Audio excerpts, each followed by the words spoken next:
ইবাদতের আবিধানিক পারিভাষিক অর্থ।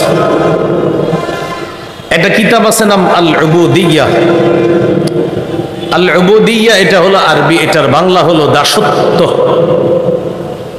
এই কিতাবের 23 নম্বর পৃষ্ঠা আছে। ইবাদতের অর্থ হলো মানাহু আযুল, ইবাদতের আসল অর্থ হলো নত হওয়া, বিনয়ী হওয়া।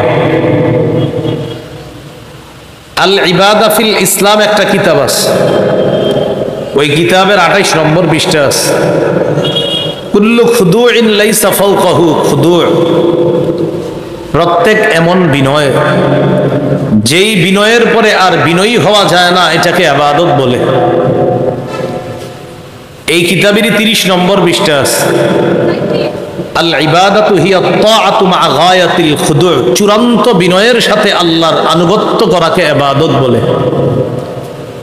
আজকে এশার নামাজ আমরা এই মসজিদে আদায় করলাম, আপনাদের সাথে আল্লাহ আমাকে ওই মসজিদে এশার সালাত ইমাম সাহেবের পিছনে পড়ার তৌফিক দান করেছেন।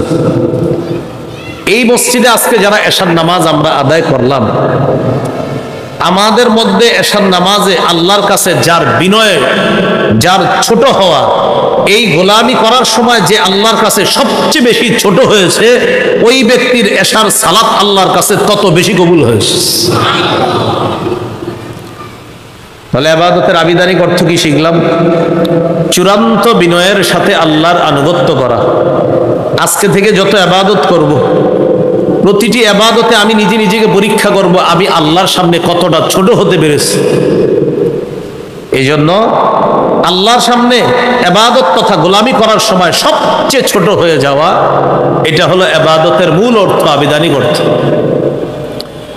ইবাদতের পারিভাষিক অর্থ,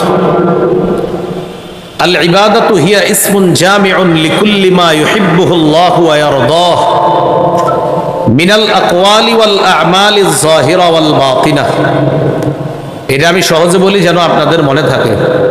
আমার, আপনার, আমাদের প্রকাশ্য কথা, গোপন কথা, প্রকাশ্য কাজ, গোপন কাজ। আমি আবার বলছি, আমার, আপনার, আমাদের সকলের প্রকাশ্য কথা, প্রকাশ্য কাজ, গোপন কথা, গোপন কাজ যদি আল্লাহ পছন্দ করে, এটাই ইবাদত।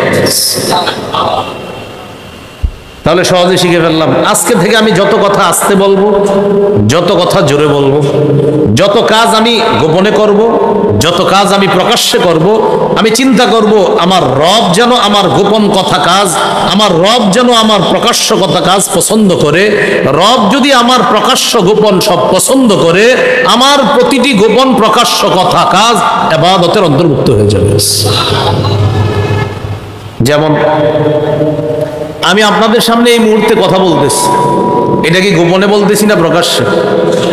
আমার এই প্রকাশ্য বলা, এটা যদি আল্লাহ পছন্দ করে, আপনারা প্রকাশ্যে আমার কথা শ্রবণ করতেছেন, শ্রবণ নামক এই কর্মটা যদি আল্লাহ পছন্দ করে, আমার বলা নামক এই কর্ম যদি আল্লাহ পছন্দ করে, নিঃসন্দেহে আমার বলা আর আপনারা ধৈর্য ধরে শ্রবণ করা উভয়টা ইবাদতের অন্তর্ভুক্ত হয়ে যাবে।